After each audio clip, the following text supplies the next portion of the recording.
Bom dia a todos.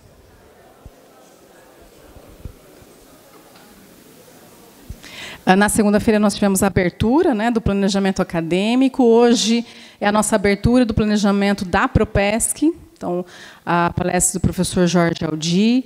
Já antecipo os meus agradecimentos, professor Jorge, pela presença. O professor Jorge já foi pró-reitor de pesquisa da PUC Rio Grande do Sul. E hoje ele é superintendente de pesquisa e inovação também na PUC Rio Grande do Sul e acabou de ser reeleito o presidente da Comissão de Acompanhamento do Sistema Nacional de Pós-Graduação. Então, agradeço novamente. Professora Vera, muito obrigada também, que intermediou o convite, que foi prontamente aceito. Então, agradeço a presença de todos. Passo a palavra agora para o professor Jorge, que eu tenho certeza que ele tem uma vasta experiência, tanto como pesquisador quanto gestor de pesquisa. Muito obrigada, professor Jorge. Obrigado.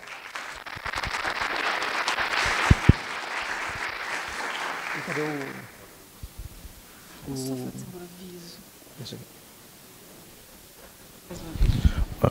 Professor, dá licença um minutinho. Tem um veículo Cruze, placa FFX0441, que está com os vidros abertos. Se for de alguém aqui. Tá. Obrigado.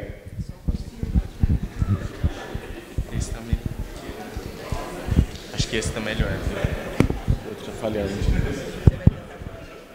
É melhor?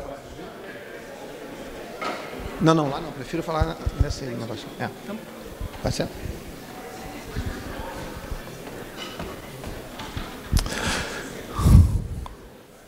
Bom, bom dia. Bom dia a todos, a todas.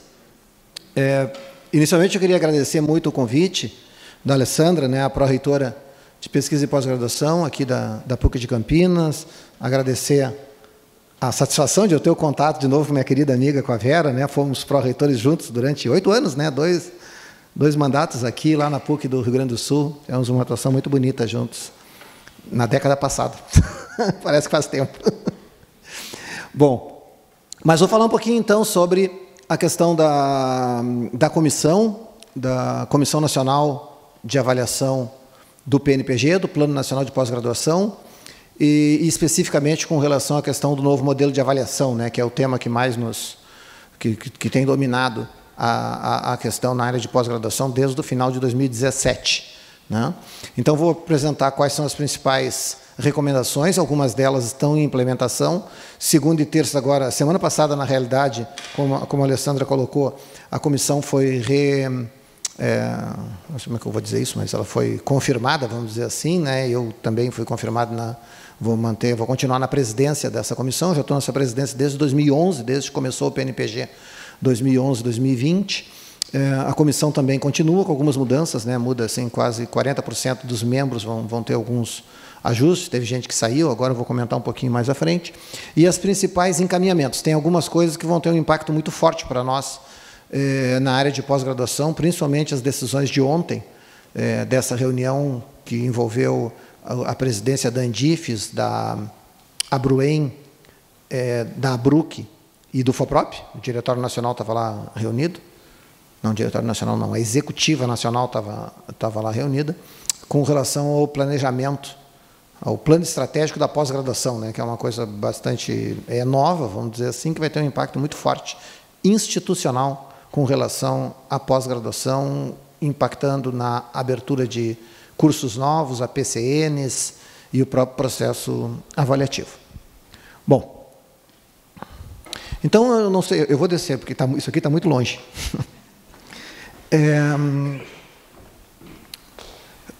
Eu não sei se todos estão familiarizados com o PNPG, né? O PNPG, nós estamos na vigência do 6º PNPG.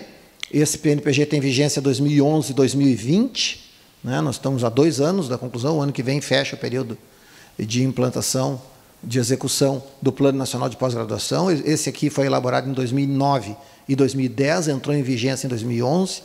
É este plano que estabeleceu todas aquelas metas, as metas mais visíveis para nós, no sistema, que foram parar no PNE, né? Aquelas metas do PNE da pós-graduação são todas do PNPG. Né? que é o PNE vigente, o Plano Nacional de Educação vigente. Aquelas metas, 65 mil mestres formados por ano, 25 mil doutores formados por ano, né? Todas aquela história do percentual de professores doutores nas instituições, todas aquelas metas, se não me engano, das 20 metas do PNE, na realidade são 19 metas, né? A última é o percentual de investimento na educação, mas, se eu não me engano, são 5 ou 6, todas elas são diretamente do PNPG. Esse foi o primeiro PNPG que é considerado parte integrante do PNE, né? Desde a sua elaboração lá em 2012, quando ele entrou em vigência. Então, um dos itens do PNPG é o item da avaliação da pós-graduação brasileira, que é realmente balizador de tudo que nós fazemos, né? Todos nós, todos vocês, todos aqui que atuam na pós-graduação, seja como docente, pesquisadores, coordenadores de curso, pró-reitores, né? Temos um balizamento da nossa atuação muito forte pela avaliação. É até um troço meio... Eu nem sei se isso está muito certo, mas a verdade é que a gente termina olhando para a avaliação e fazendo tudo de trás, de lá da frente para trás, de olho na avaliação. Então, eu me acostumei desde muito tempo a sentar com meus alunos de mestrado e doutorado e programar minha produção científica de acordo com os pontos que eu preciso no final do ano para continuar credenciado no programa de pós-graduação. Então, eu defino onde eu publico de acordo com o que eu preciso publicar para ter o credenciamento. E assim vai indo, em diversos aspectos, né? E tem coisas muito boas derivadas disso, tem coisas muito complexas derivadas disso, né? Então, a avaliação realmente ela é determinante. Mas o PNPG tem esses 10 capítulos aí, e um dos capítulos, então, é o sistema de avaliação da pós-graduação, que é o foco central que eu vou falar com vocês aqui. Essa aí é a comissão do PNPG, né, que foi instituída lá em 2011. Ela, de vez em quando é cada vez que troca um ministro ou toca o presidente da CAPES, ela tem um ajuste nos membros, né? Os novos ministros, os novos presidentes da CAPES, eles sempre ajustam 2, 3, 4, 5, 6 membros da comissão. Hoje a nossa composição é essa, vai mudar a partir de março, nós já vamos ter algumas mudanças, mas hoje... Isso aqui está funcionando? Tá. Nós temos ali a Helena Nader, né, que era presidente da SBPC, da Unifesp. Ela saiu da presidência da BPC, mas continua. O Emídio, que foi diretor da DPB, da CAPES. O Euclides, da Unicamp, aqui vizinho de vocês. O Joviles, presidente do FOPROP. O Lima, do CNE, né, que também foi diretor do DPB da CAPES, mas do CNE, da Federal do Sergipe. O Lívio, lá da URGS, que foi diretor da DAV. O Cury, que é o atual presidente do CNE, do Conselho Nacional de Educação. O Raup, ex-ministro de Ciência e Tecnologia, que hoje é o diretor do Parque Tecnológico São José dos Campos, aqui também de São Paulo. A Tamara, presidente da Associação Nacional dos Pós-Graduandos. E o Manuel, da CAPES. Nós vamos ter aí agora o Emídio, o Euclides, o Joviles, o Raup e a Tamara, encerram o seu período de participação e nós vamos ter novos colegas a partir de março compondo essa comissão. Então, eu espero que todos aqueles que são professores de programas de estrito sensu já tenham tido contato com algum dos relatórios que nós geramos. Nós geramos 3 relatórios ao longo desse período que fazem a análise do comportamento do sistema à luz do Plano Nacional do PNPG, do Plano Nacional de Pós-Graduação. Nós fizemos um relatório em 2013, um relatório em 2015 e um relatório em 2017, que é o que vai acompanhando a evolução do Sistema Nacional de Pós-Graduação com relação aos indicadores definidos no Plano Nacional de Educação, derivados do próprio PNE. Então, tem um monte de tabelas, gráficos, não sei o que mais. Se vocês quiserem dar uma olhada, está na página da CAPES. É só entrar na página da CAPES, tem um setor lá que é PNPG.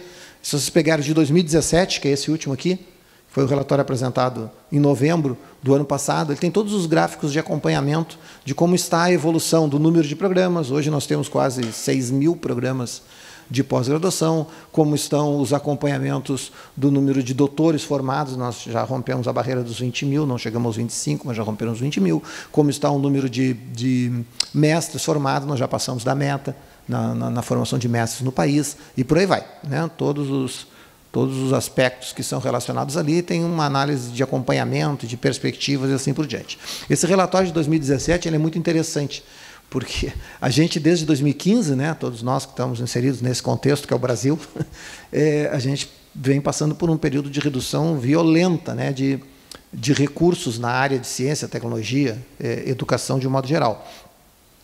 Mas a força o empurrão, vamos dizer assim, a força do PNPG, dos recursos que foram alocados desde 2011 foi tanta que só o movimento inercial, a partir de uma paralisação praticamente de evolução, uma involução no volume de recursos investidos a partir de 2015, mas a força era tão grande do número de bolsas, de fomento e assim por diante, que nós vamos chegar em 2020 atingindo todas as metas. As metas quantitativas, essas principais, número de mestres, número de doutores, programas e assim por diante, nós vamos atingir todas. Né? Muitas delas já estão acima, não sei se vocês lembram, né, mas o PNPG 2011 ele fez um negócio meio diferente. Ele, em vez de definir uma meta central, ele definiu uma meta central, um limite superior e um limite inferior. Né? Praticamente todos os indicadores estão entre a meta central e o limite superior, algumas estão acima, tipo mestrados profissionais, doutorados e assim por diante, estão acima do limite superior, ou seja, já estão acima do limite superior. Mas isso é fruto daquele empurrão muito forte que foi gerado por programas tipo Ciência Sem Fronteira, independente, entrar nos problemas que teve o Ciência Sem Fronteira, mas o Ciência Sem Fronteira foi um empurrão violento nesse aspecto. O volume de bolsas que foram jogadas no sistema, principalmente pela CAPES, mas pelo CNPq também, fez um empurrão muito forte na formação de mestres e doutores, estão correlacionados. 2018, ano passado, foi um ano muito importante, foi o primeiro ano em que o número de doutorandos e o número de bolsas de doutorado superou os de mestrado. Né?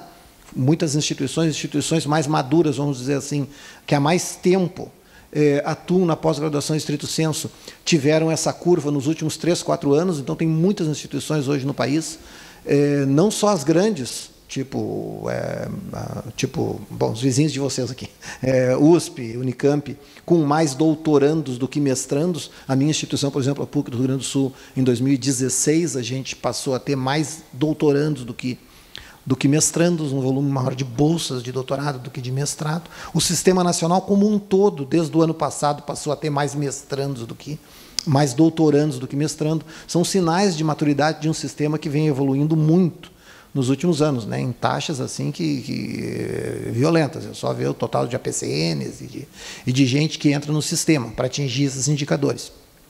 Mas, ao mesmo tempo, é muito complexo, né? Porque, apesar dos indicadores estarem sendo acompanhados, as curvas de investimento são assim. Todas. CNPq, CAPES, FINEP, todas elas se enterram de 2015 para cá. A salvação da lavoura foi 2016 e 2017, que a gente teve um troço lá que se chama Bônus Ciência Sem Fronteira, que foi o quê? O encerramento do programa Ciência Sem Fronteira em 2015, 2016, ele, quando encerra, as agências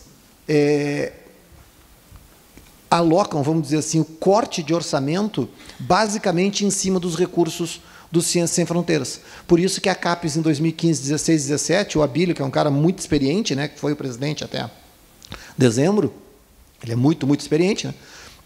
O Abílio é um cara que conseguiu, na gestão da CAPES, fazer com que o orçamento declinante, vamos dizer assim, da CAPES de 2015, 16, 17, convivesse com um orçamento ascendente se a gente descontava o Ciência Sem Fronteiras, se a gente descontava a parte internacional. Ou seja, o volume de recursos da CAPES alocados em bolsas de mestrado, doutorado e todos os programas, na realidade, nesse período em que o orçamento decrescia, era crescente. Né? Claro, até que acabou, né? Em 2017 para 2018, acabou o bônus Ciência Sem Fronteiras. E aí agora não, né? Agora a coisa foi aquela novela do ano passado, não vai ter bolsa nesse ano, vocês lembram? Quando o Abílio chamou a imprensa e comunicou esse negócio, a novela que foi nacional, já é fruto do final daquele bônus, que era aquele volume de recursos enorme. Né? O Ciência Sem Fronteiras, a última vez que eu vi, já tinha alocado mais de 16 bilhões de reais no programa, para colocar esses 101 mil estudantes e professores no exterior. 16 bilhões de reais. Né? É um volume de investimento equivalente ao programa de excelência da Alemanha, em 10 anos. Né? É muito dinheiro, realmente foi muito dinheiro, foi o maior programa individual que nós tivemos. Então, esse último relatório ele tem essa dualidade.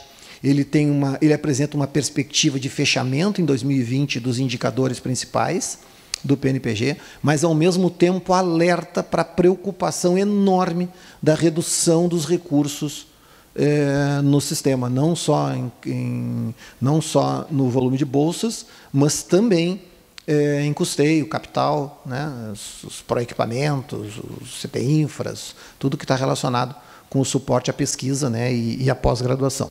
Né, isso está nesse último relatório aí. Nós temos mais um relatório que vai sair provavelmente no início do ano que vem, nós vamos fazer nesse ano, no início de 2020, se tudo correr bem, nós devemos fazer o último relatório, que é aquele que vai verificar se realmente atingimos ou não atingimos, o que atingimos e o que não atingimos. Né? Então, em algumas áreas, como inovação, indução, tem muito por fazer ainda, não vai se atingir o que está colocado ali, mas as metas não eram quantitativas, elas eram mais qualitativas, interdisciplinaridade, os capítulos desse tipo, e outros vão ser atingidos, totais de mestres, doutores, programas. Internacionalização é um negócio muito divertido, né? Porque, eu não sei se vocês lembram, mas quando saiu o Ciência Sem Fronteiras, ele, no momento em que ele foi lançado, ele superou todas as metas de 2020, no primeiro ano do lançamento, tamanho e o porte daquilo, quando foi lançado. Né? No ano de lançamento, ele superou as metas de 2020, porque quando o PNPG foi feito, não tinha essa história de Ciência Sem Fronteiras. Né? Então, ele foi um programa bem diferenciado nesse sentido. Bom, mas tudo isso aí para dar uma visão geral com relação ao comportamento do sistema e indicadores gerais, que estão nesse relatório aí, o último, o de novembro, lá na página da CAPES. Agora, aqui sim, aqui a gente começa a entrar no que está acontecendo agora, que é o que está pegando fogo. O ano passado todo foi dedicado a isso. A Alessandra deve ter acompanhado isso no FOPROP, porque foi o tema do FOPROP de ponta a ponta, né, com o Joviles como presidente e membro da comissão com a gente, que foi a questão do que aconteceu na reunião de novembro de 2017, foi quando a gente apresentou o relatório. A gente literalmente apresentou o relatório, esse que eu estava comentando antes, do acompanhamento do PNPG. E o Conselho Superior, né, da CAPES, solicitou à comissão, ou seja, nos pediu para paralisarmos o trabalho de acompanhamento por um ano, abrir uma janela de um ano, que foi 2018, inteirinho, eu não sei como é que vai ser esse ano agora, mas 2018, e fazermos isso aí. Ou seja, solicitou que a comissão, de uma forma independente, vamos dizer assim, a parte executiva da CAPES, desenvolvesse um trabalho reunindo e chamando contribuições das entidades que estão aí listadas, ou seja, todas as entidades realmente relevantes do Sistema Nacional de pós-graduação, vamos dizer assim, de pesquisa e pós-graduação, com relação a identificar oportunidades de melhoria ou aprimoramentos no sistema de avaliação da CAPES, da avaliação da pós-graduação. Essa avaliação indutora do comportamento do sistema inteiro, né? Que é o que, na prática, o que acontece, indutora do comportamento do sistema inteiro. Então, a gente recebeu contribuições da Associação Brasileira de Ciências, da ANDIFES, a entidade de reitores das federais, a ABRUEM, os reitores das estaduais e municipais, da nossa entidade, da ABRUC, né? das instituições comunitárias, do CNE, do Conselho Nacional de Educação, do Conselho das FAPES, né? Do Brasil, do Conselho das Secretarias de Ciência, Tecnologia e Inovação, as que sobraram, né, porque não sobraram muitas, né, no país, secretarias específicas de Ciência, Tecnologia e Inovação, do CNPq, do CTC da Educação Superior, né, o Conselho Técnico Científico, da FINEP, do Fórum, do FOPROP, do Ministério de Ciência, Tecnologia e Inovação e Comunicação, do MDIC, do Ministério de Desenvolvimento, e da Sociedade Brasileira pelo Progresso da Ciência, da SBPC. Esse conjunto de entidades foram chamadas, tivemos reuniões com todas as presidências dessas entidades, todas elas encaminharam sugestões, né, propostas de aprimoramento do sistema de pós-graduação. Nós temos uma série de relatórios que mostram lá, tem na página da CAPES também, cada uma das entidades o que apresentou. A nossa entidade, a ABRUC, por exemplo, apresentou contribuições muito interessantes com relação a isso, né? Teve dois conjuntos de contribuições da ABRUC, um conjunto de contribuições que foi coordenado pela Paula Trevilato, que era, na época, eu acho que na época ela era coordenadora do segmento, né? Na época, né? Que é a pró-reitora lá da PUC do Paraná, e depois passou a ser o Fábio, lá de Joaçaba. Qual é aquela? O DESC? O DESC, né? Lá de Joaçaba, em Santa Catarina, que passou a ser o coordenador do nosso segmento. Então, essas contribuições envolvem, depois eu vou mostrar para vocês os resultados, e também tem uma segunda contribuição, que daí é dos reitores das nossas instituições comunitárias com relação, basicamente, a uma maior preocupação com o impacto econômico e a relevância social dos resultados da pós-graduação em estrito senso, né? Vou comentar sobre isso depois. Então, além dessas entidades que nós chamamos formalmente por orientação do Conselho Superior, nós também recebemos muitas contribuições de associações, apesar da SBPC reunir as associações e assim por diante. Depois da reunião em São Paulo, lá na USP, com a SBPC. Na época, a Helena tinha saído da presidência e estava o Ildeu, né, que é o atual presidente. Muitas entidades científicas das nossas áreas, por exemplo, da minha área, apresentou um documento, uma contribuição, a minha área é computação, né? A SBC apresentou uma contribuição, a ANPAD, da administração, apresentou uma contribuição, a ANPED, da educação, apresentou, ou seja, diversas entidades também apresentaram contribuições. Além da gente ter usado uma série de documentos da própria CAPES, né, que foram desenvolvidos por grupos e conselhos, na época, bom, em diversos momentos dos últimos anos da CAPES foram feitos estudos nesse sentido. Então, a comissão ficou com essa responsabilidade aí, em novembro de 2017, por solicitação do Conselho, de apresentar essas contribuições. Em abril de 2018, a gente deu esse prazo aí para as instituições mandarem as contribuições. Até setembro, a gente ficou fazendo análises e reuniões individuais com todas as entidades. E, em outubro, a gente aprovou no Conselho Superior da CAPES a proposta apresentada, imediatamente antes do Improp de Floripa, o ano passado, né, onde a gente fez a apresentação final num painel lá que estava o presidente do CNE, o Cury, que é membro da comissão, o Abílio, que era o presidente da CAPES, na época, e eu, que estava lá pelo PNPG, quando a gente apresentou esse conjunto de... e a Sônia Bal, que era a diretora de avaliação, e continua sendo, né, foi confirmada, ela já está... ela foi reconduzida nesse processo. Então, o que envolve essa proposta, né? O que eu posso dizer assim como síntese? Existe uma percepção de todo o sistema é todo o sistema.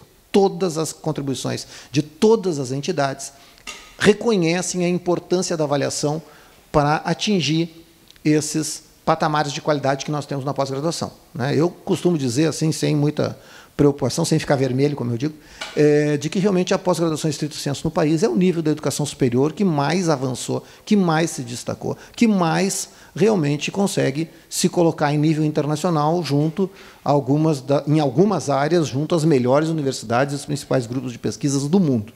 A pós-graduação tem essa característica. E existe um consenso, existe uma visão bastante compartilhada entre todos nós, todos os atores do sistema, de que isso se deve em muito ao papel da avaliação e a indução. Para quem lembra do Jorge Guimarães, né, que foi 12, 13 anos presidente, o famoso sarrafo, que o Jorge dizia que o sarrafo tinha que ir aumentando, né, é o famoso sarrafo do Jorge, né, ou seja, esse processo avaliativo rigoroso, complexo, mas rigoroso, do tal do sarrafo, subindo, ele realmente induziu e levou a um nível de qualidade muito diferenciado no cenário nacional da educação superior para a pós-graduação estrito sensu. Mas, se existe um consenso que a avaliação foi muito importante para nos trazer até aqui na pós-graduação, o outro consenso que existe somado a esse é que está na hora de mudar algumas coisas. Ou seja, tem diversos aspectos a serem aprimorados nesse modelo avaliativo. E esse processo todo aí aponta essas mudanças. E essas mudanças foram todas apresentadas aqui, aprovadas no Conselho Superior de outubro do ano passado, algumas delas já implementadas, e as mais complexas em discussão agora com o Anderson, que é o novo presidente da CAPES. Essa é a reunião que nós tivemos segunda e terça, eu vim de Brasília ontem de noite, que é exatamente a continuidade desse processo. Foi nomeada uma comissão para implantar um dos aspectos mais complexos que mais vai nos afetar, institucionalmente, principalmente, com relação à pós-graduação, que eu vou falar daqui a pouco. Né? A primeira coisa que a gente fez foi algo do tipo assim, a constatação de que, até muito recentemente, a pós-graduação brasileira estava centrado basicamente, não que não tenhamos exceções nesses últimos anos, mas ela basicamente, majoritariamente, ela tinha um objetivo, que era formar recursos humanos para nós mesmos. Não? Ou seja, a grande maioria dos egressos dos nossos cursos de mestrado e doutorado eram formados ou são formados para alimentar o próprio sistema. Como a gente forma poucos mestres e doutores, a gente termina mal e mal atendendo a própria demanda que nós geramos com o crescimento do sistema de pós-graduação. Vocês peguem um sistema que chega a crescer 20% ao ano, nos últimos anos, de número de programas, de cursos, de vagas e mestrado e doutorado, só isso aí já tem uma demanda latente, assim, natural, de aumento de docentes e assim por diante. Tem áreas que até hoje, eu me lembro que lá na PUC, na época que eu estava na pró-reitoria, até 2016, até 3 anos atrás, tinham áreas que simplesmente não se encontrava professor. Professor que eu digo com produção, né? Com produção científica qualificada. administração, engenharia, direito, muito complexo. Muito complexo, ainda mais se tu é um programa nota 6, nota 7, nota 5, que já tem um nível de exigência mais alto ainda, encontrar profissionais com formação e com produção científica qualificada era muito difícil, ou é muito difícil, em algumas áreas, outras mais, outras menos. Né? Então, o foco do sistema era muito centrado em formar, avançar o conhecimento e formar profissionais para atuação no ensino e na pesquisa. Né? Eu me lembro, na época que eu entrei no mestrado, lá faz muito tempo, eu me lembro que era assim. Tu gostaria de ser professor? Então tá, então tu vai fazer um mestrado. Tu gostaria de ser um pesquisador? Então tu vai fazer um doutorado. Era assim. Na PUC, lá no Rio Grande do Sul, era literalmente isso que os meus professores me disseram quando eu resolvi fazer o mestrado, por isso, porque eu queria ser professor. Hoje em dia não existe mais isso. Né? Hoje em dia a formação a nível de mestrado é um processo de qualificação profissional para qualquer área. Para qualquer área, não só para quem vai ser professor. Mesmo o doutorado é um processo de qualificação, de diferenciação profissional violenta, em qualquer área. Isso mudou muito nos últimos 20, 30 anos para cá. Então, a primeira coisa que a gente fez foi necessário mudar em função, é isso que diz aí, a formação de docentes e pesquisadores para as próprias universidades e para o próprio sistema acadêmico nacional. Esse era o foco que nós tínhamos e ainda temos. A ideia, a proposta aqui qual é? É que a gente comece a enxergar o Sistema Nacional de Pós-Graduação com um duplo foco.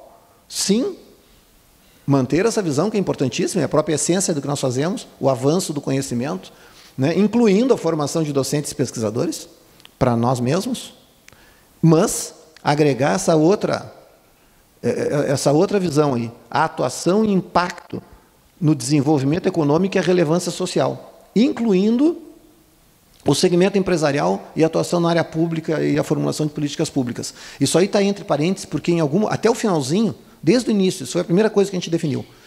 Até o finalzinho eram 3 itens, era avanço do conhecimento, né, formação, o segundo era impacto econômico e relevância social, e tinha um terceiro, que era essa parte aí que está entre parênteses, a formação para atuação na área pública e na formulação de políticas públicas. Mas, no final, se terminou chegando à conclusão, depois de muita discussão com as entidades, com os presidentes das entidades, a gente terminou batendo o martelo e tiramos esse outro por entender que isso aí está dentro do segundo. Então, saiu, mas ficou ali só para não esquecer. Né?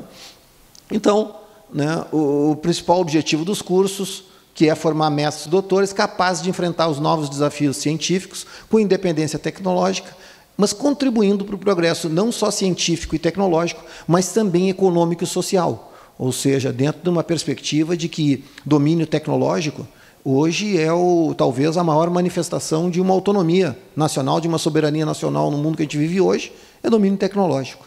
Né? Então, a formação pós-graduada ela não pode estar direcionada exclusivamente ou majoritariamente sequer para a questão somente do avanço do conhecimento por si. Que não é que não seja importante, é importantíssimo. Mas nós temos que ter, sim, boa parte do sistema com um foco muito forte, muito importante, na questão do impacto econômico e da relevância social das pesquisas e dos resultados do processo de pós-graduação no país. Que é o que se vê no mundo inteiro. Nós temos uma outra questão, eu não sei aqui, Alessandra, como é que está a situação de vocês aqui na universidade, mas nós tivemos nos últimos 5 anos, né, uma desorganização completa, total, assim, radical, da correlação entre avaliação e fomento. Né? Nós ficamos numa situação extremamente desregrada. Durante muito tempo houve uma correlação direta assim, entre a avaliação do meu programa e a quantidade de bolsas e o fomento que eu tinha para o programa. Isso se perdeu muito fortemente. Né? Hoje nós temos programas que no passado foram 6 ou 7, e que hoje são 4, 5, tem diversos, que mantém um volume de bolsas maior do que muitos programas que hoje têm nota 5, nota 6, que cresceram nos últimos 2 ciclos avaliativos, o último triênio e quadriênio, e que o sistema não conseguiu acomodar essas variações. Então, nós temos um desregramento muito forte. Né? Nós já tivemos isso no passado também, a Vera deve lembrar disso, nós tivemos um momento que eu sempre conto essa história porque envolve a minha instituição, que 3 instituições do segmento comunitário sozinhas, que era PUC Rio, PUC São Paulo e PUC Rio Grande do Sul, a gente detinha tipo 80% das bolsas das comunitárias. Porque é uma coisa que foi criada lá em 2000, foi feita uma alocação inicial e congelou. Em 2000, realmente, essas 3 instituições representavam 80% da pós-graduação das comunitárias. Só que, 10 anos depois, a realidade tinha mudado completamente, mas o sistema estava congelado. Né? Ali foi feita uma série de revisões, né, no Prosup, depois que evoluiu para o Prosuc, redistribuindo todo esse processo. Nós estamos num momento agora equivalente para tudo. Né? Há um descompasso entre avaliação e fomento.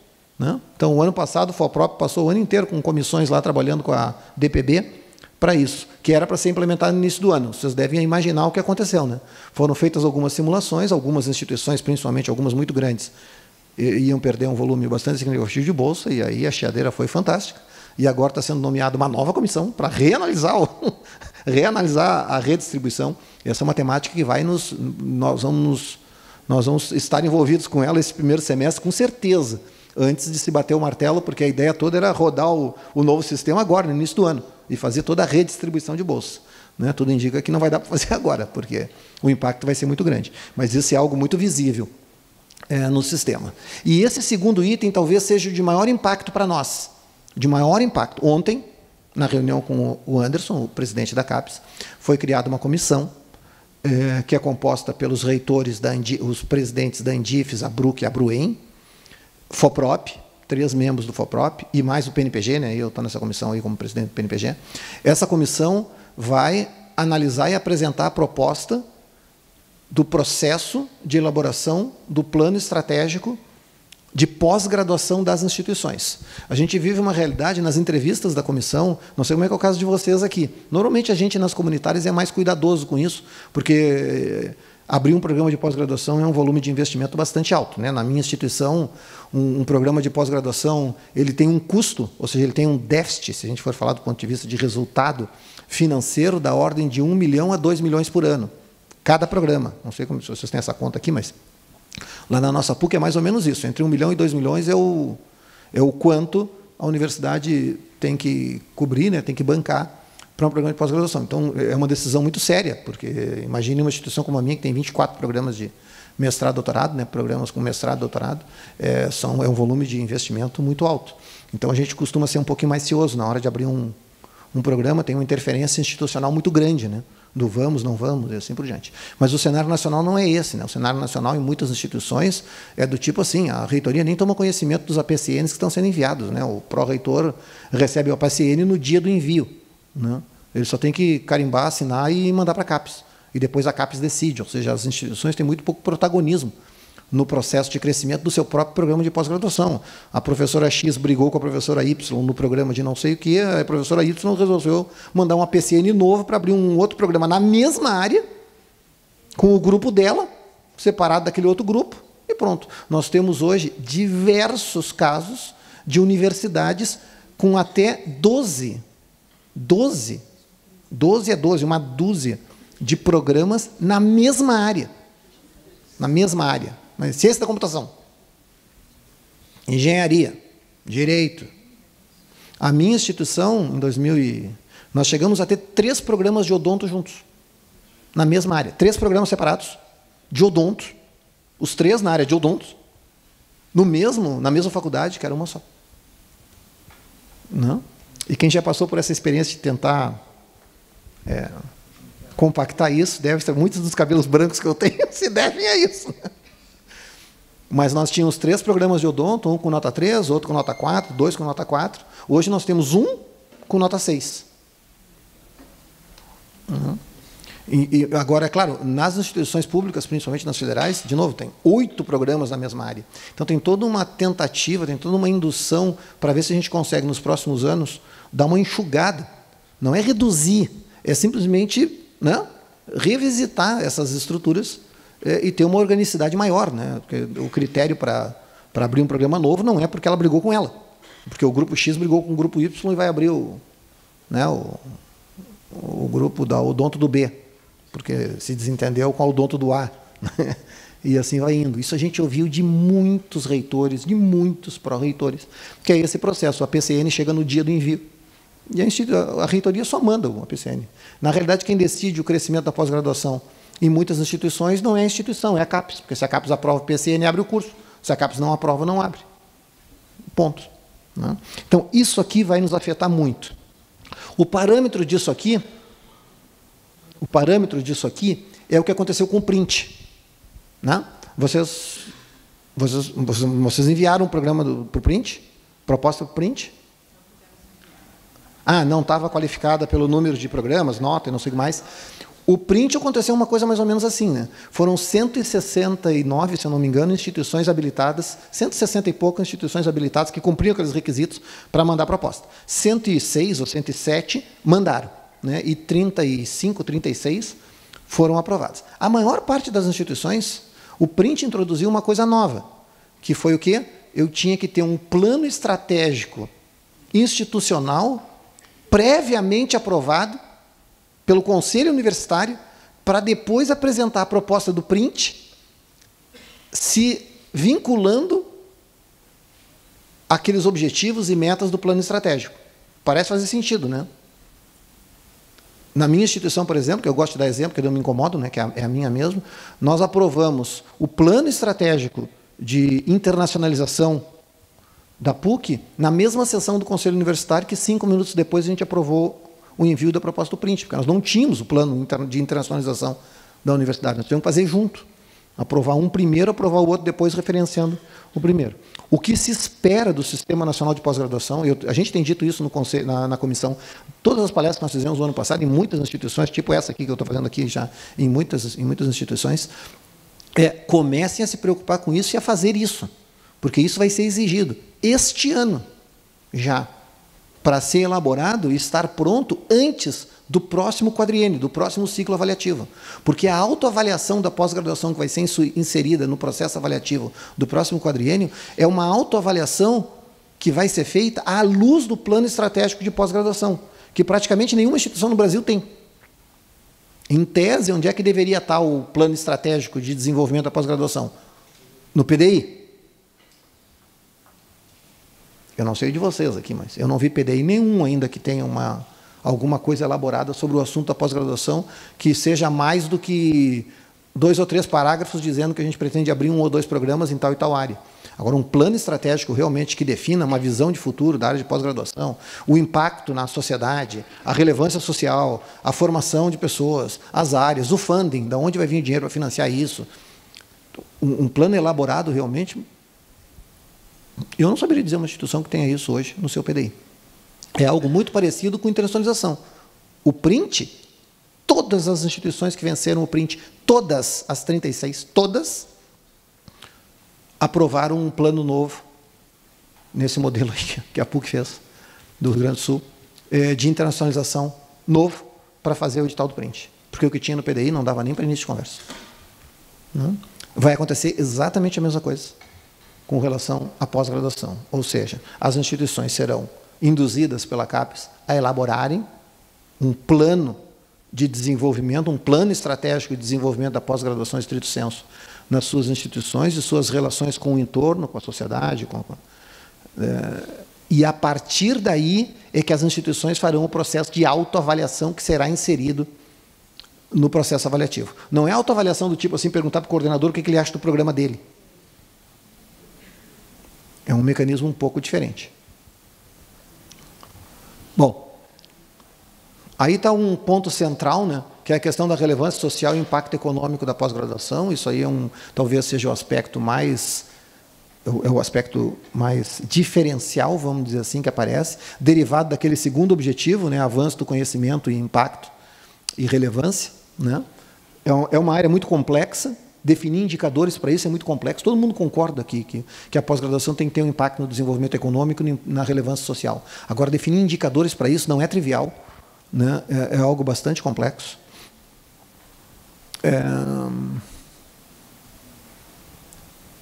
Como é que a gente trabalhou? Todas as entidades... Ô, Alessandra, como é que nós estamos de tempo? Pode ir mesmo? Então, quando o pessoal começar a dormir, eu paro de falar. Não, obrigado, depois eu pego. Como é que funcionou esse troço? Todas as entidades... Não, esse troço não, esse trabalho. Todas essas entidades encaminharam sugestões. Né? Depois das reuniões, todos encaminharam. Algumas encaminharam um livro. Né? A Andifes encaminhou um livro. A Bruc encaminhou um processo robusto também de apresentação. Alguns encaminharam 2, 3 folhas, mas todos encaminharam recomendações de aprimoramento. Nós tínhamos um abacaxi na mão, né? Como definir quais as contribuições de aprimoramento nós íamos incorporar na proposta ou não, porque quando o Conselho Superior nos passou essa responsabilidade é porque realmente estava difícil de fazer isso enquanto instância executiva da própria CAPES, porque vocês sabem como é que nós somos, né? Cada um tem uma ideia diferente a respeito do que deveria fazer, do que como deveria ser e assim por diante. E ainda por cima são ideias que vão mudando ao longo do tempo com a mesma pessoa, né? Dependendo da hora e dos interlocutores, as ideias vão mudando. Então é muito complexo. Quando a gente recebeu esse material todo, nós definimos um critério básico. Nós montamos lá uma dinâmica toda, uma sala toda pintada e cheia de coisa, tudo controlado, que foi o seguinte: nós só consideramos como proposta da comissão, são essas que estão aí, são 10, se não me engano, aquelas que tivessem sido apresentadas, pelo menos, por 2/3 das entidades. No mínimo, 2/3 das entidades. Então, eram 14, 15 entidades, tinha que ter, sei lá, não me lembro, 10, uma coisa assim, 11, tinham que ter apresentado aquela mesma proposta. Outras propostas, algumas muito boas, que somente 2, 3, 4, 5, 6, 7 tinham apresentado, nós não consideramos. A gente tentou trabalhar num espaço de consensos, assim, de consensos mínimos, aquelas coisas que realmente havia uma densidade significativa. E daí saíram estes itens. A autoavaliação institucional. Mas que autoavaliação? Uma autoavaliação derivada do Plano Estratégico Institucional de Pós-Graduação, que não existe nas instituições. Que é isso que vai ser solicitado agora.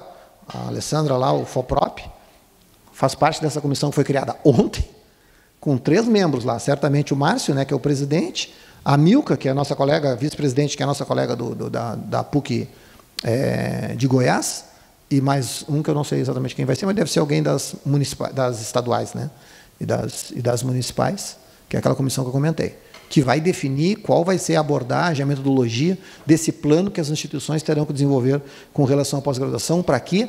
Para sustentar, para ser a base do processo de autoavaliação institucional, com um peso significativo. Hoje não existe autoavaliação com relação aos programas no âmbito da pós-graduação. Não é um item considerado relevante. Hoje, na realidade, 70% da avaliação é determinada por um único indicador, né, que é a produção científica. E deu. Né? O Álvaro Prata, acho que todos conhecem, né, foi reitor da Federal de Santa Catarina, foi secretário de inovação do MCT, foi de tudo já. O Álvaro é um cara fantástico, o Prata. O Prata nos apresentou um estudo, ele estava no MCT, né? Ele que apresentou a proposta do MCT. O Prata nos apresentou um estudo lá que o MCT enviou, que é bem interessante. Se eu não me engano, eram 5. Ele fez um estudo lá que dizia assim, se tu pegar 5 indicadores, era alguma coisa assim, 5 indicadores da trienal, quadrienal, né, que foi a última, só 5 representava a avaliação com índice de concordância com a avaliação completa do tipo assim 99%. É claro, né, os indicadores de produção científica, de artigos, né, quales e não sei o que mais. Então não dá, né? Um trabalho do cão, a gente se mata para fazer aqueles relatórios todos, e no final das contas, 4, 5 indicadores isolados respondem por 99% da avaliação. É mais fácil fazer então os 4 ou 5 indicadores. E a gente não enlouquece fazendo coleta e não sei o que mais durante o ano todo, né? Então, é muito nessa linha aí.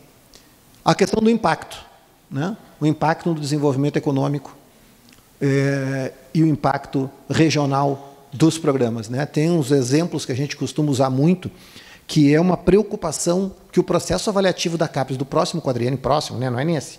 Esse vai ser das mesmas regras do anterior, até porque nós já estamos acho que nós já passamos do meio do quadriênio, né? Nós estamos no 3º ano. O próximo, né? Começa 2021. Que é contemplar de uma forma significativa, e vocês vão ver como isso se representa depois, no último slide, capturar o papel das instituições, da pós-graduação das instituições no desenvolvimento regional, no desenvolvimento econômico e no desenvolvimento regional, né? Que é aquela história do tipo, tem 2 exemplos, eu costumo dar sempre os mesmos 2 exemplos. Um pega meu estado lá. Se eu pegar a Unisc, que é uma bela instituição comunitária lá do interior do Rio Grande, em Santa Cruz, de lá que é a Andréia. Se eu pegar a Unisc e analisar o impacto econômico do que eles fazem em um número bastante reduzido de programas de pós-graduação, é uma instituição de grande porte com 50 mil alunos. O impacto da Unisc para a cidade, para a região de Santa Cruz, é muito maior do que o impacto da USP, que é a maior universidade brasileira, para a região onde ela atua aqui em São Paulo. Se tu fechar a USP, vai ser uma comoção nacional. Mas do lado da USP tem a Unifesp, tem a PUC de Campinas, tem a Unicamp, está cheio de instituições que realmente têm um papel também importante. Se fechar a Unisc, fecha a cidade. Porque a cidade e a região toda tem a Unisc como um motor de desenvolvimento e os programas de pós-graduação que eles desenvolvem lá nesse processo. E o outro exemplo, eu sempre pego a USP para a vítima, porque é a maior, né? O mesmo exemplo a gente pode fazer com a Federal de Manaus. Se a gente pegar a Universidade Federal de Manaus, e a importância de Manaus, da Amazônia, a UFAM, se a gente pegar a UFAM, o papel da UFAM para o desenvolvimento da região amazônica é muito superior ao papel de outras universidades, como a USP,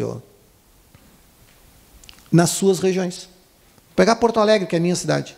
Se a PUC fechar em Porto Alegre, vai ser uma comoção nacional, principalmente nossa, né? Interna, mas vai ser uma comoção.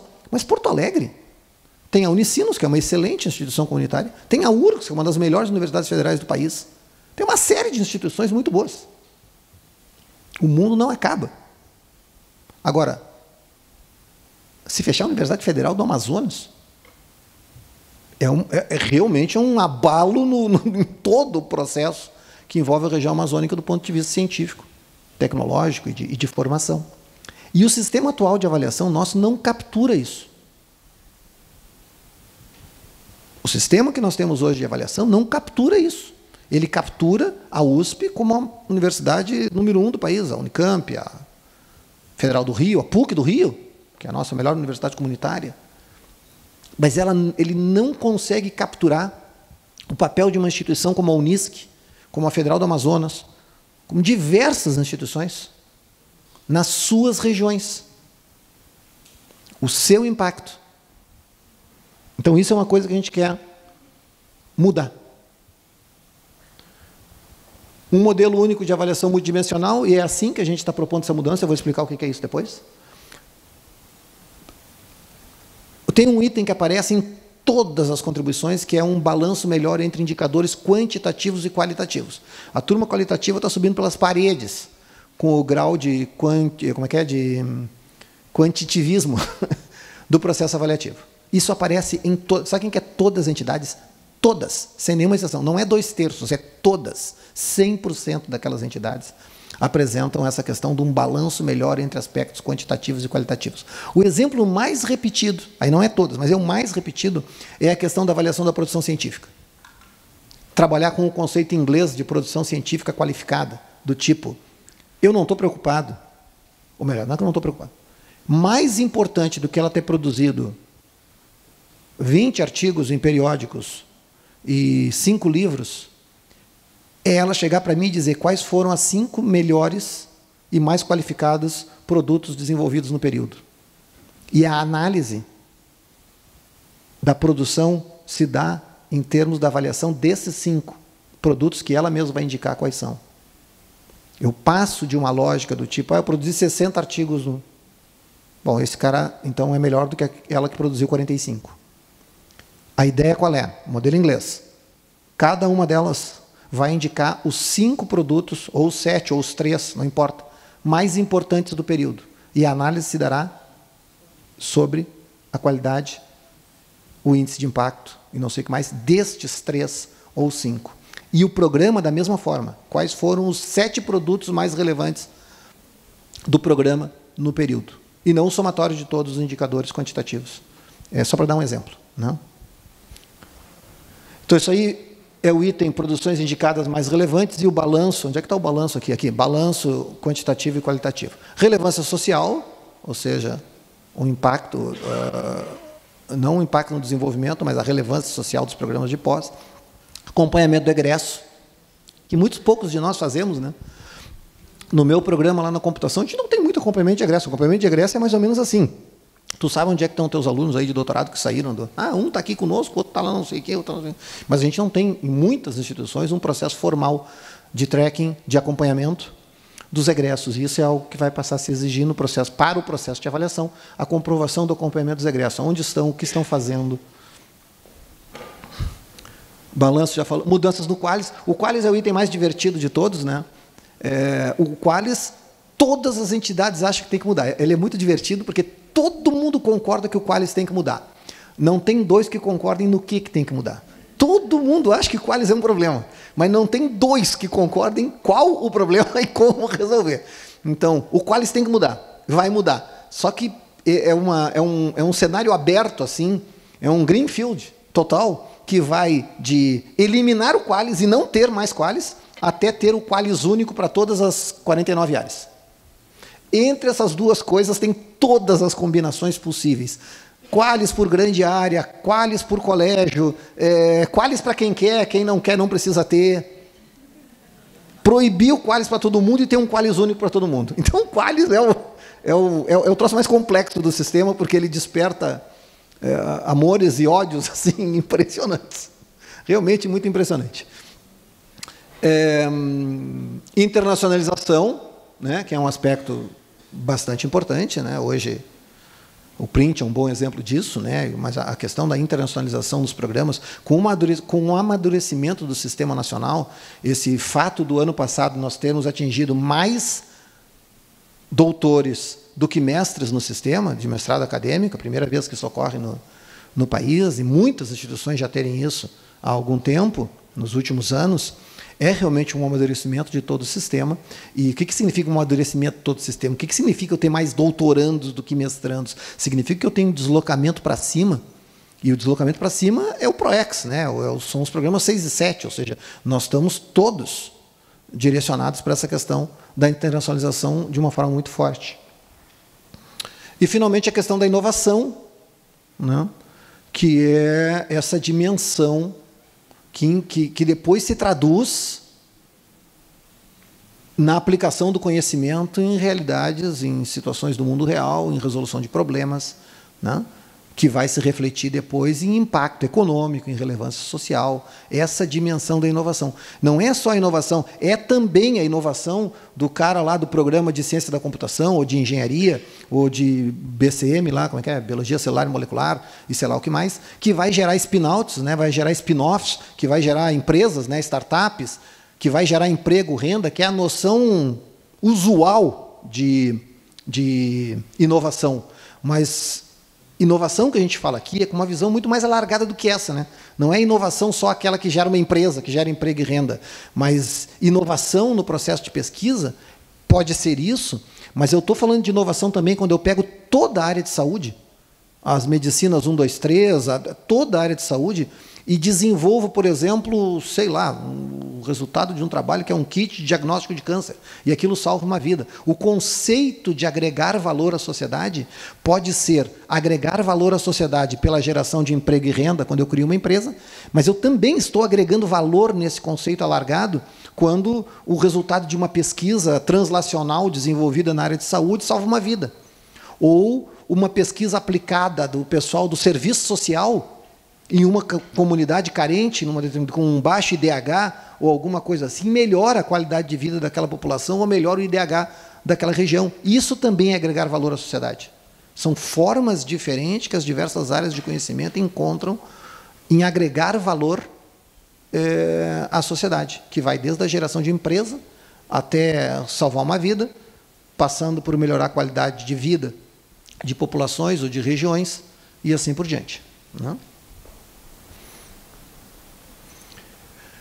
Além daquelas que foram as aulas consensuais, apareceu um monte de coisa legal, só que não cumpriu o requisito aquele dos 2/3. Então, a gente não colocou como recomendação desdobrada. Se vocês entrarem na página da CAPES, vão encontrar esse relatório também. Ele está lá, a apresentação e o relatório.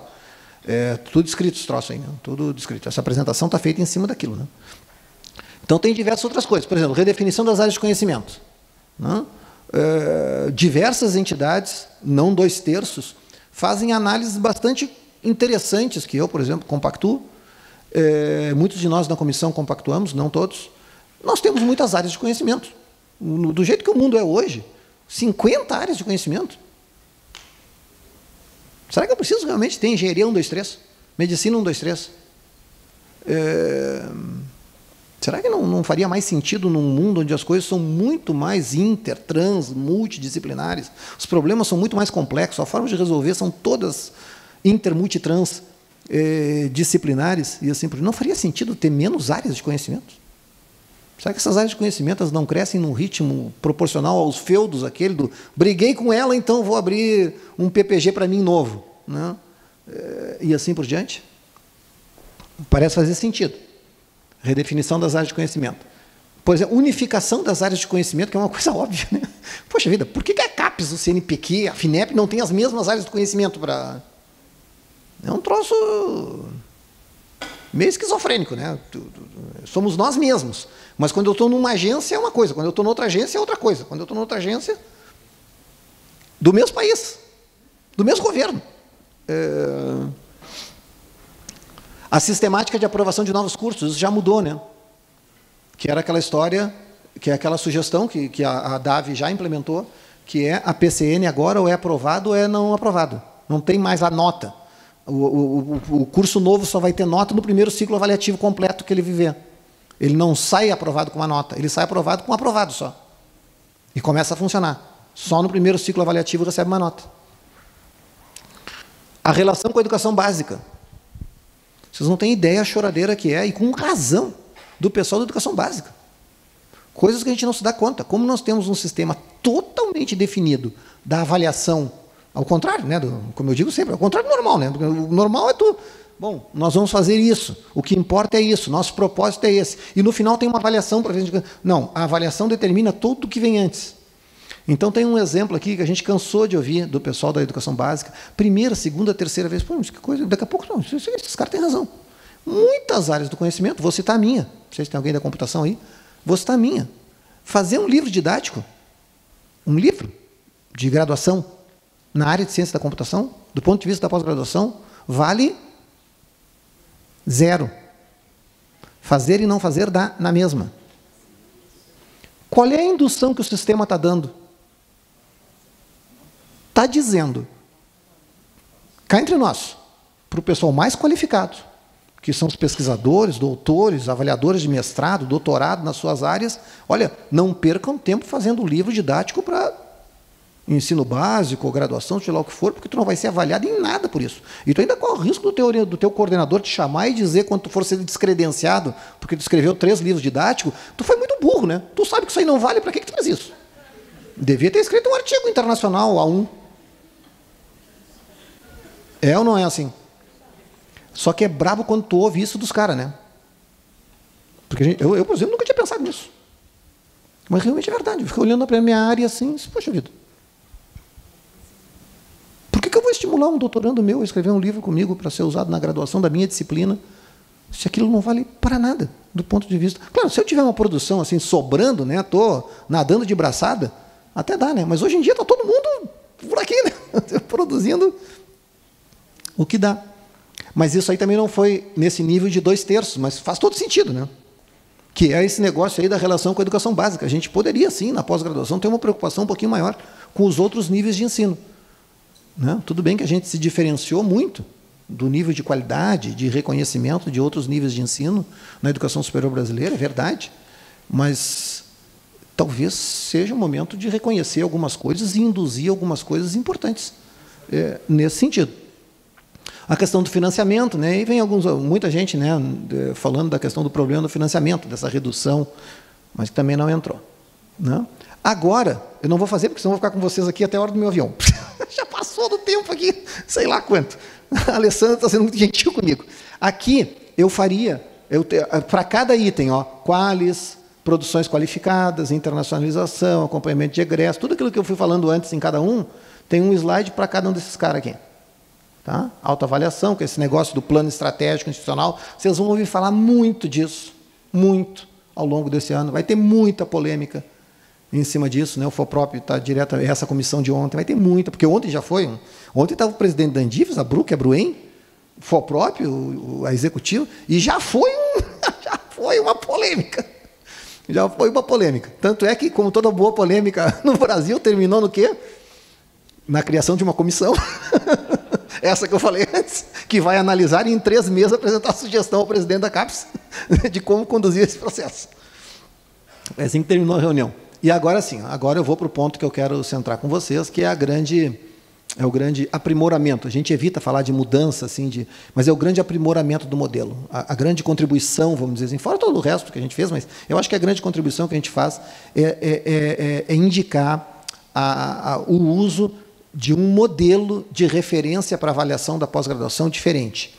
Alicerçado num modelo internacional que alguns de vocês talvez conheçam, que se chama o U-Multi-Ranking. Se vocês entrarem na internet em U-Multi-Ranking, vocês vão ver, é de um grupo de universidades alemãs e holandesas, a 20. Bom, que trabalha um conceito um pouco diferente. Hoje, cada programa nosso, todos os programas que nós atuamos, o meu programa lá, Ciência da Computação, qual é o conceito do meu programa? Qual é a avaliação? 6. Ponto. Acabou. Teoricamente, o meu programa é melhor que todos os programas nota 5. E é pior que todos os programas nota 7. Em tudo. Certo? Uma avaliação é única. O meu programa é 6. Tudo que está abaixo de 6 tem menos qualidade, tudo que está acima de 6 tem mais qualidade. Certo? É assim que a gente lê o troço. Digamos que hoje em dia, no mundo complexo que a gente vive, é uma leitura bastante pobre, né? Porque certamente o meu programa tem coisas que ele é muito bom mesmo, mas tem algumas coisas que tem outros programas que nota 3 que são melhores que o meu. Não tenho a menor dúvida disso. Conheço diversos, diga-se de passagem. Qual é a ideia? É passar para esse modelo multidimensional, que é esse U-Multi-Ranking, que é uma referência, né, internacional, que identificaria... Aqui é um exemplo só, tá? 5 dimensões, mas é um exemplo meio customizado já. 5 dimensões. Imaginem que a gente fosse ter um processo avaliativo, no próximo ciclo, lá começa em 2021, se a gente fosse ter um processo avaliativo com 5 dimensões, internacionalização, produção científica, transferência de conhecimento, inovação, impacto econômico e relevância social, e eu tivesse uma avaliação que me pontuasse, vamos dizer assim, me qualificasse em cada dimensão de uma forma independente. O modelo com essas características, em primeiro lugar, não teria uma nota única. O meu programa não seria mais 6. Porque não teria mais esse conceito, nota 6, no programa. Vamos supor que o modelo quantitativo seja o mesmo. O meu programa seria 5 em ensino-aprendizagem, 7 em internacionalização, 6 em produção científica, 4 em inovação e transferência de conhecimento e 5 em impacto e relevância social.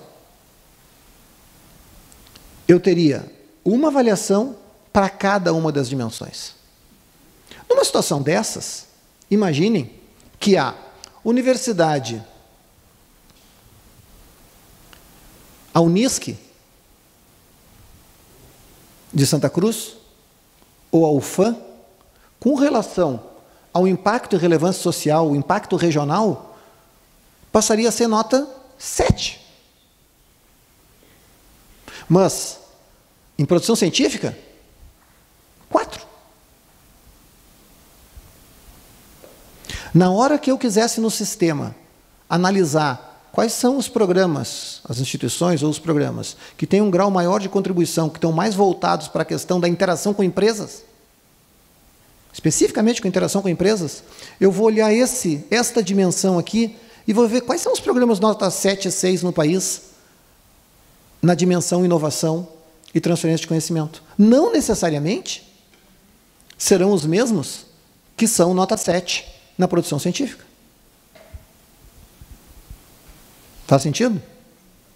Então, eu abandonaria uma lógica de uma avaliação única que diz que o meu programa nota 6 é melhor que todos os 5 e pior que todos os 7 e igual a todos os 6 e passaria a analisar o meu programa, por exemplo, na dimensão de internacionalização.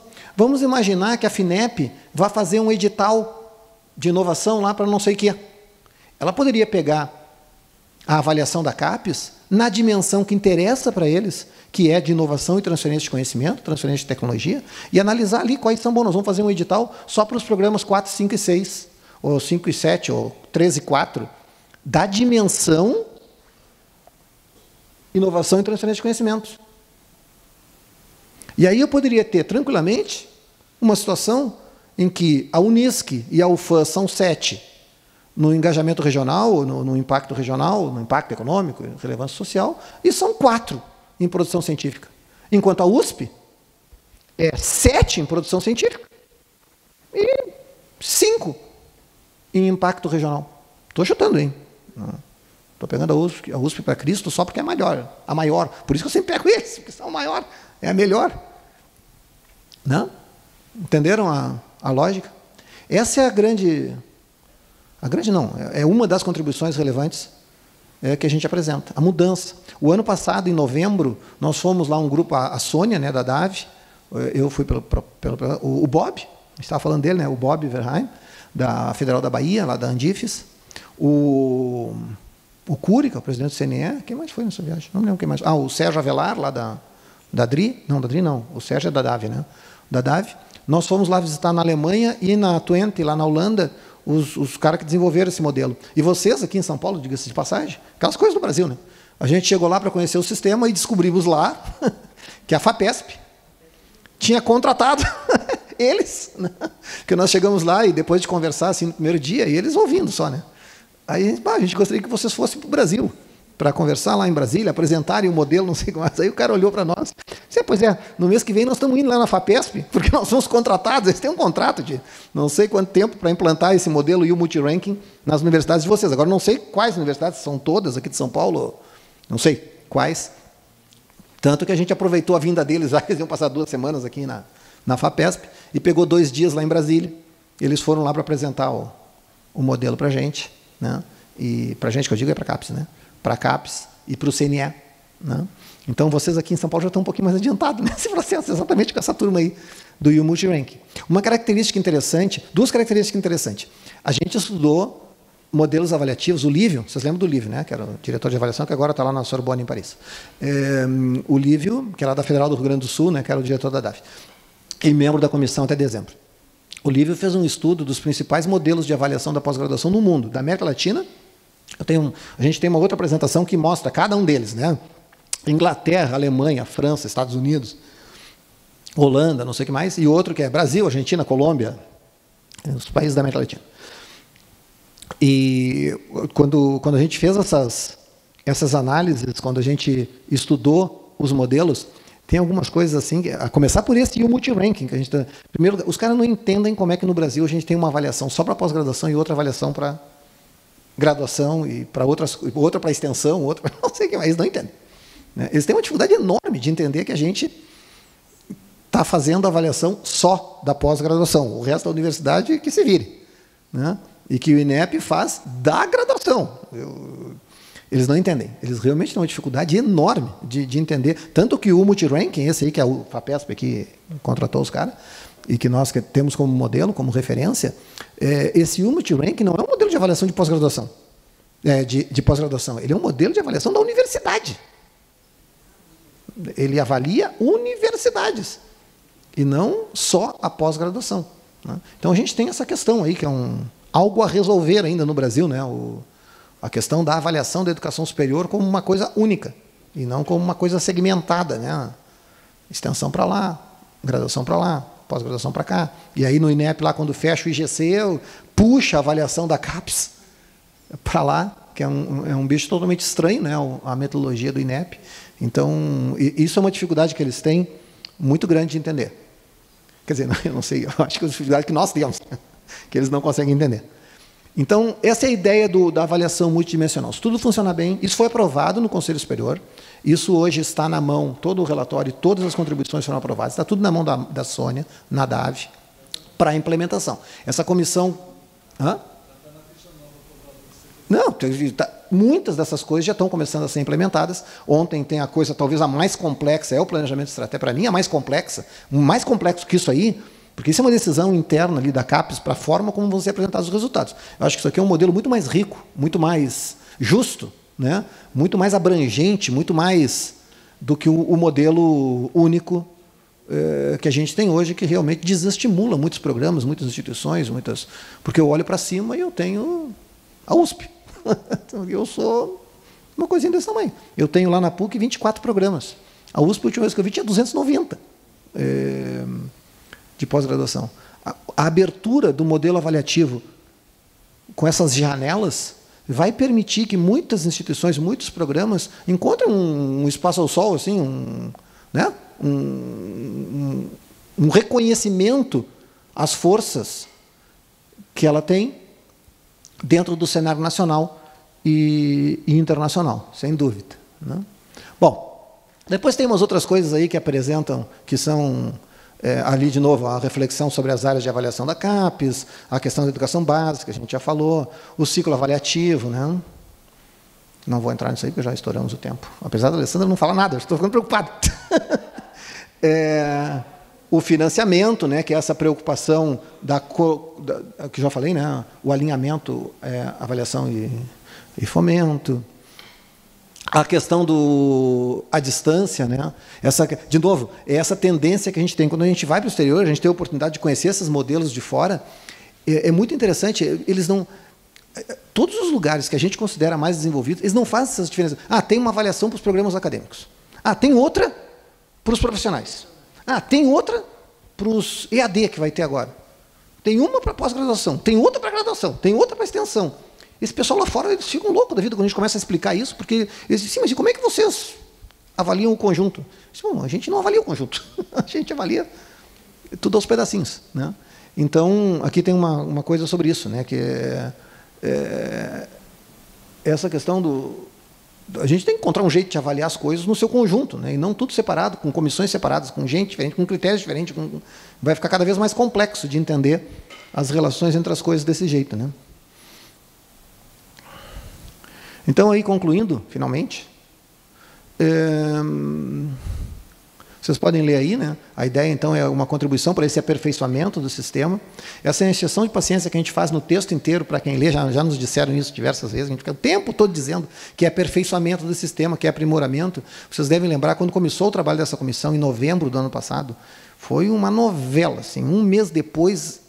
O Abílio, lá na CAPES, já tinha um monte de gente, reitores, pró-reitores, indignados porque ficaram sabendo que ia ter uma comissão que ia mudar todo o modelo avaliativo e que ia ser uma coisa de gabinete. Foi um horror. Dali, aí tinha aquela história, a comissão, quando foi criada, era para definir o novo modelo de avaliação da pós-graduação. Foi um erro, assim, foi um horror, aquele negócio.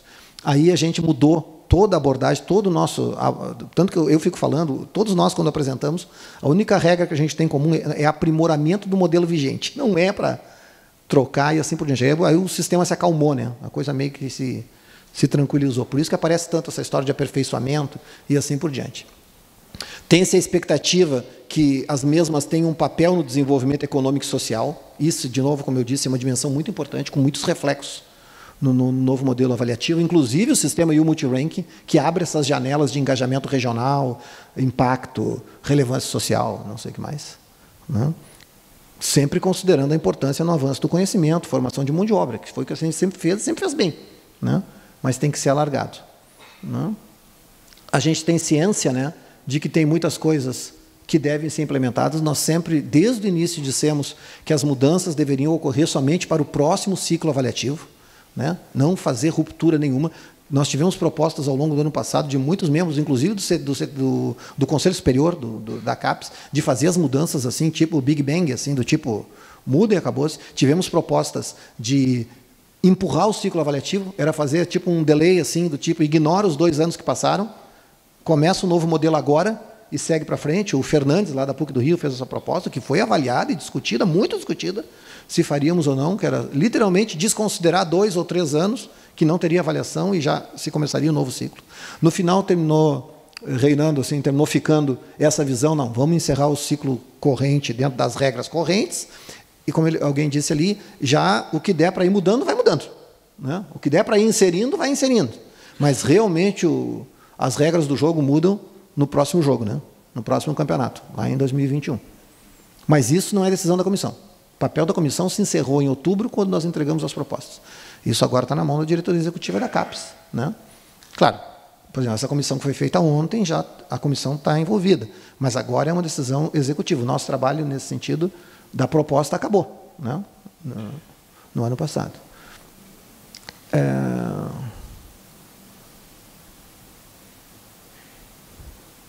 Mesma coisa, ou seja, sempre aquela preocupação de preservar tudo que nós temos de bom, toda a nossa trajetória, todas as nossas conquistas na pós-graduação ao longo das últimas décadas, aprimorar, avançar e principalmente avançar com um direcionador à comunidade de um protagonismo maior, né, de uma incidência maior nos aspectos de desenvolvimento econômico e social, além da questão do avanço do conhecimento. Finalmente, muito obrigado, desculpe pelo tempo que passou longe.